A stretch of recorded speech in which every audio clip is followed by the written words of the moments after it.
Welcome back. ગાંધીનગરમાં ખેડૂતોની સહાય આપવા માંગ કરવામાં આવી છે। ટ્રેક્ટર લઈને ખેડૂતો કલેક્ટર ઓફિસ પહોંચ્યા। કલેક્ટર કચેરી ખાતે ખેડૂતો એકઠા થયા છે। કમોસમી વરસાદમાં સર્વે કરી સહાય આપવા માંગ કરાઈ છે।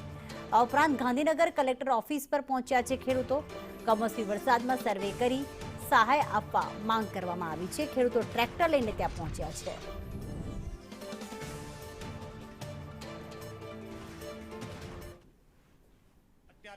બાજરીની સિઝનમાં પણ અમને બાજરી અને જુવારની સિઝનમાં પણ નુકસાન ગયું હતું અને આ મગફળીને અને કપાસ ડોગર અને અડદના પાકમાં વ્યાપક નુકસાન થયું છે।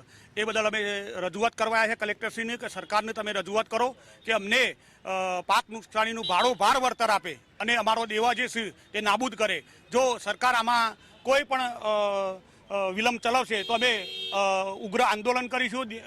દિવસ 4ની અમે સરકારને અલ્ટિમેટમ આપવાના છીએ। 4 દિવસની અંદર જો અમારો નિર્ણય નહીં લેવામાં આવે, જો ગુજરાતમાં સરકાર કેબિનેટમાં રાત્રે 12 વાગે જો કેબિનેટ બદલી શકતી હોય તો ખેડૂતોને વરસાદ પડ્યો છે એ સરકારના અને જે મંત્રીઓને બેઠાડું છે એમને દેખાય છે। અને જો સરકારને જો સર્વે કરીને જો વળતર આપવાનું હતું તો કેબિનેટના પણ નેતાઓનું સર્વે કરાવવું હતું કે એમને પણ ભણેલા છે કે નહીં, એમને કેબિનેટમાં બેસાડવા હતા, જાણે જેવા અભણ લોકોને પણ બેસાડ્યા છે। તો અમારી રજૂઆત એટલી છે કે સરકાર તાત્કાલિક અમને ભારોભાર જે સર્વે કર્યું છે એમને મગફળી ખરીદવાનું એ પ્રમાણે અમને તાત્કાલિક વળતર આપે અને 250 મણ મગફળી પણ ખરીદે સરકાર જોડે જોડે અમારી ખેડૂતોની। અને તેમ છતાં જો કોઈ સરકાર કાર્યવાહી નહીં કરે આ 4 દિવસમાં તો અમે ઉગ્ર આંદોલન કરીશું। દૂધ શાકભાજી જેવા પાકો અમે બંધ કરીશું બજારમાં લાવવાના અને માર્કેટો પણ અમે બંધ કરીશું। હાઈવે પણ રસ્તા રોકો આંદોલન પણ કરીશું અને ઉગ્ર આંદોલન જેવું કોંગ્રેસની સરકાર વખત થતું હતું એવો ઉગ્ર આંદોલન કરી અને આ સરકારને અમે ભાગી પાડીશું।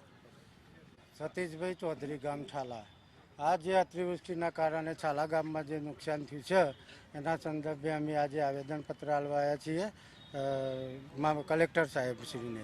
અમારું એવું કહેવું છે કે ગાંધીનગર જિલ્લાને હંમેશા આ લોકો બાકાત રાખતા હોય છે સહાય આપવામાં। કોઈ દિવસ સહાય સર્વે કરતા નથી, સહાય પહોંચી શકતી નહીં ખેડૂતો સુધી। અત્યારે હાલ 70% પાક ખેડૂતનો પલળી રહ્યો છે ખેતરમાં, એનું સર્વે હજી થયું નથી। તાત્કાલિક સર્વે કરાવે, એમાં વળતર ચૂકવું ખેડૂતોને અને એમને બીજી સિઝનના માટે જે સહાય કરે તો ખેડૂત આગળ વધીને બીજી સિઝનમાં એનો પાક ઉગાડી શકે।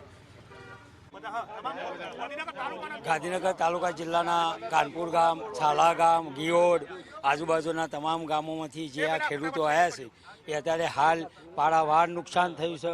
આજુબાજુમાં જે સર્વે ચાલુ છે અમારા ગામમાં કે અમારા કોઈ જિલ્લા તાલુકામાં હજુ સુધી કોઈ સર્વેમાં માણસ આવ્યા નથી અને અમને જે તાત્કાલિક જે સહાય ચૂકવવાની હોય જે નુકસાન થયું છે એ નુકસાન પેટે જે સરકારના ધારાધોરણ મુજબ જે સહાય ચૂકવાતી હોય એટલે સહાય ચૂકવ અને ખેડૂતોને બેઠો કરે। ખેડૂતોનો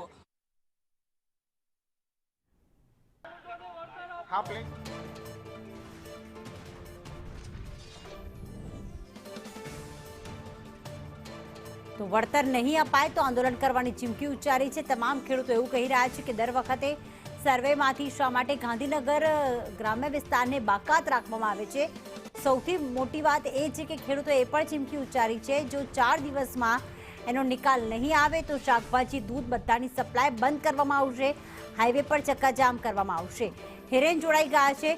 હિરેન, જે ખેડૂતો માંગ કરી રહ્યા છે, કેટલી મોટી સંખ્યામાં ખેડૂતો આવ્યા છે અને શું માંગ કરી રહ્યા છે, શું ચીમકી ઉચ્ચારી રહ્યા છે? ગાંધીનગર તાલુકાના આ ખેડૂતો છે ને તે અત્યારે કલેક્ટર ઓફિસ પહોંચ્યા છે ઢોલ નગારા સાથે। એમની રજૂઆત છે કે તાત્કાલિક 4 દિવસમાં સર્વે કરી અને આની સહાય જે છે એ આપવી જોઈએ એ પ્રકારની માગણી સાથે અહીંયા પહોંચ્યા છે।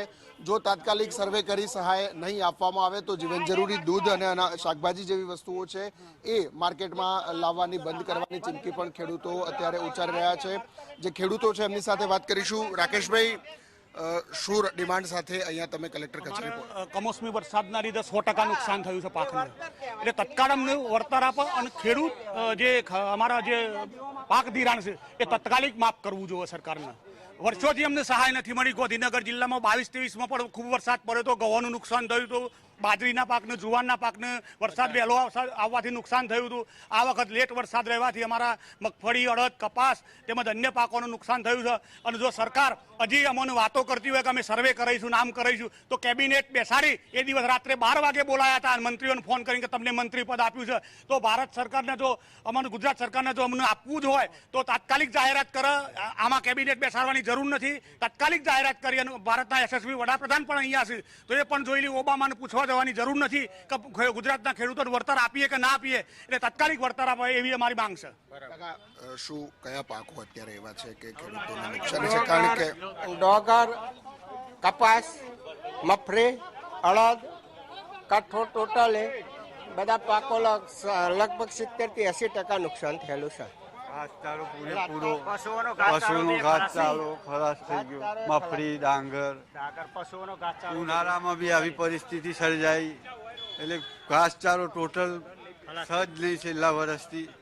સ્વાભાવિક છેલ્લા 1.5 થી 2 વર્ષથી આ પ્રકારની પરિસ્થિતિ છે. વાવાઝોડું અથવા તો કમોસમી વરસાદ આવે છે અને એના કારણે ખેડૂતોને નુકસાન થાય છે. જેટલો ખર્ચ છે એટલી પણ આવક નથી થતી અને એટલા માટે ગાંધીનગરના ખેડૂતો કલેક્ટર કચેરીએ રજૂઆત માટે પહોંચ્યા છે. આભાર તમામ વિગતો માટે હિરેન.